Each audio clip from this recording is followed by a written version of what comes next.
As President Trump continues to deny science and to wish away the climate crisis, reality is winning the argument. The millions of Americans experiencing wildfires, hurricanes, and flooding are all too aware this crisis is real. They're living it. And nowhere are the impacts more pronounced than the Arctic, where the changes that Alaskans have been experiencing in recent decades are starting to accelerate at an alarming pace. The permafrost that's supposed to be frozen year round in the North Slope is thawing out.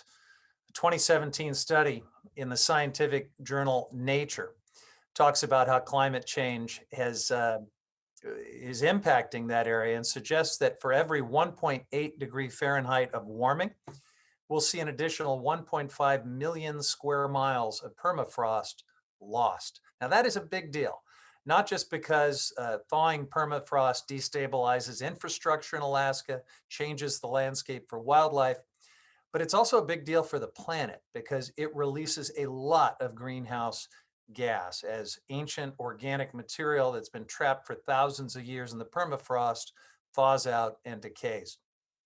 Obviously, we're seeing more wildfires. Chair Lowenthal talked about that. 2019 was a record-breaking year, and 2020 has shattered that record. Researchers did not expect to see this frequency and severity of Arctic wildfires until mid-century. In addition to threatening lives and infrastructure and wildlife, these Arctic wildfires burn away the protective vegetation from the permafrost, and so it further thaws and destabilizes this important landscape. And perhaps the most well-recognized symptom of our climate crisis is the disappearance of sea ice. Chairman Lowenthal talked about how this year is on track to set another grim record. And again, experts didn't expect to see this level of sea ice loss anywhere close to this soon. They're talking about maybe now seeing sea ice-free summers by 2030. Now, this carries ramifications from ecosystem collapse to shipping and national security. Alaska natives who've relied on sea ice for subsistence hunting and transportation for millennia are now facing rapid, fundamental changes to their way of life and to their culture. Offshore from Alaska, over half of U.S. fish are caught with an average wholesale value of nearly $4.5 billion a year in this region. But Alaska fisheries are facing climate-related challenges from ocean acidification, harmful algal blooms, and rising temperatures that are changing the distribution and the abundance of fish. Salmon are at especially high risk because of their life cycle, which requires time in the ocean and also inland freshwater ecosystems. And so they have unique challenges. Climate change has huge consequences for this massive industry and for Alaska natives and coastal communities who depend on healthy oceans and fish.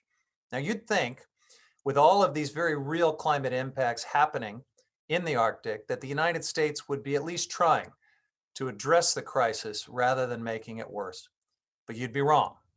The fossil fuel extraction and burning that is killing the planet and wrecking the Arctic is moving faster and more recklessly than ever under the Trump administration with no concern for the consequences.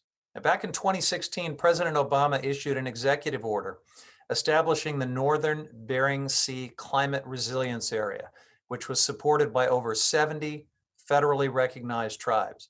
The area has been relied on for subsistence fishing and hunting for thousands of years. It supports millions of marine mammals, fish, and birds. In an all too familiar turn of events, in 2017, President Trump revoked the order without any tribal consultation, clearing the way for more oil and gas leasing, industrial shipping, and bottom trawl fishing.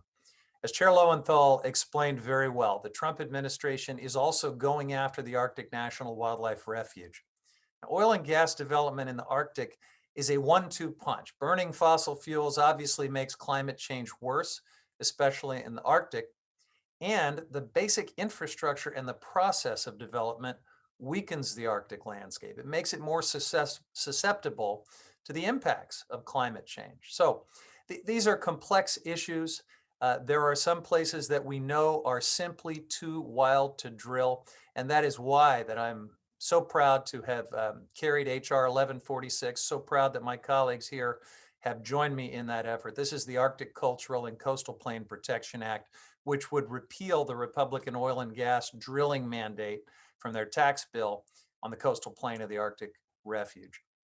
The climate crisis is having real, tangible effects on Alaska landscapes, ecosystems, wildlife, and most importantly, people. So I look forward to this discussion with our panelists today. They all bring firsthand experience about the dangers, the very real consequences of our greenhouse gas emissions. And it's through these conversations that we'll find tangible solutions and build momentum for this cause.